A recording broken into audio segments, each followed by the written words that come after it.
मुंबईसाठी हां ते एकत्र येऊ शकतात शिंदेसाहेब आणि ठाकरे साहेब. नाही मुंबईमध्ये शिवसेना भाजप म्हणून आम्ही लढलो, प्रत्येक ठिकाणी लढलो. ते शिवसेना भाजप म्हणूनच त्या ठिकाणी जिंकणार आहोत.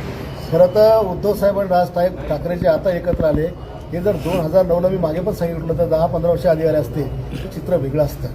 आणि ज्या म्हणजे ज्या पद्धतीनं मुंबईमध्ये आम्ही पाहिलं की अमित ठाकरे आणि राज ठाकरे एकासोबत प्रचाराला मतदानाला 4 दिवस असताना तुम्ही शाखेला भेटी देऊ राहिले. अरे शाखेला भेटी कधी देत असतात? निवडणुकीच्या 6 महिन्याआधी पक्ष बांधायचा असतो, तेव्हा जर भेटी दिल्या असत्या आज रिझल्ट वेगळे असते. तुम्ही प्रचार सोडला, बरं दोघं चालले तर कुठल्या शाखेला भेट देणार तुम्ही? मनसेच्या की शिवसेनेच्या? त्याच्यामुळे केवळ सभांच्या वर्षावर आणि मीडियावर आमच्या शिंदे साहेबांना नाव ठेवणे याच्या व्यतिरिक्त मुंबईमध्ये ठाकरे परिवाराने काही केलं नाही. आणि त्याच्यामुळे नगरपालिकेच्या निवडणुकीत त्यांचं दुर्लक्ष झालं. निवडणुकीमध्ये प्रचार सोडून कार्यालयाच्या भेटी देणं हे तर मला वाटतं कोणातरी दिवाळखोर विचाराच्या माणसाचं हे काम असेल. आणि त्याच्यामुळे मोठ्या प्रमाणात त्यांना पराभव पाहावा लागला. ज्या 92 जागा होत्या 92 जागापैकी फक्त 71 जागा म्हणजे 21 जागा ही त्या ठिकाणी मायनस झाली.